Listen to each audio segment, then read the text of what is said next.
Recently, I was having a conversation with a child at Haven House and listening to them talk about the loss of a beloved pet.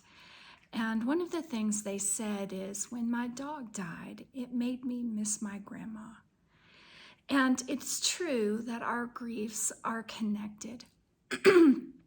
And in my children's book, All Will Be Well, I think one of the most theologically heavy lines that I have in this book is, when you don't, so Julian, in this children's book, Julian's grandmother is dying. And in this book, she dies.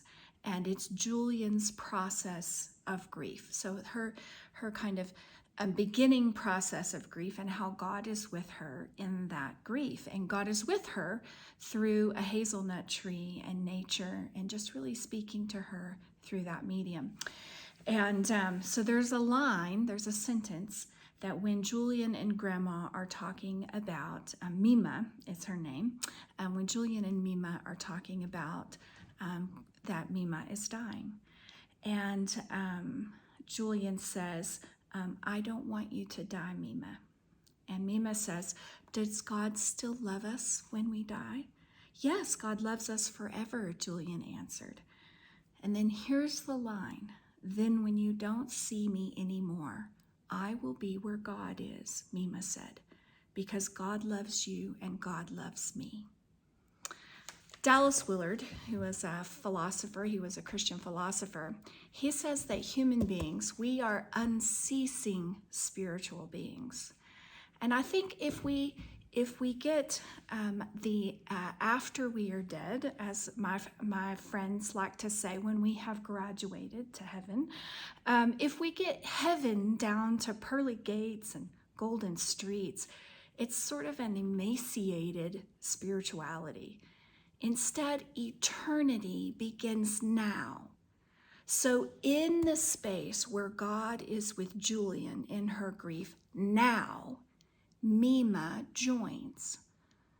That they are, when someone dies, where God is, which is also heaven, the space between us. And children experience, after the death of a loved one, their loved ones coming to them in their dreams. So why, what that is, we have some understanding of, and it's also a mystery. So in their dreams, they can tell stories about their loved one. That's one way that our loved ones are still with us. Wherever God is, when someone dies, is where they are. And if God is here, they are here too. I remember a story a little one told me about when their grandfather died, and they found one of his old ties that he used to wear to church all the time. And they carried this tie around with them, this necktie, in their backpack, and they put it in their bed at night. And it was a way to remind them that it's not that their grandfather ceased being. Let's stop that kind of talk.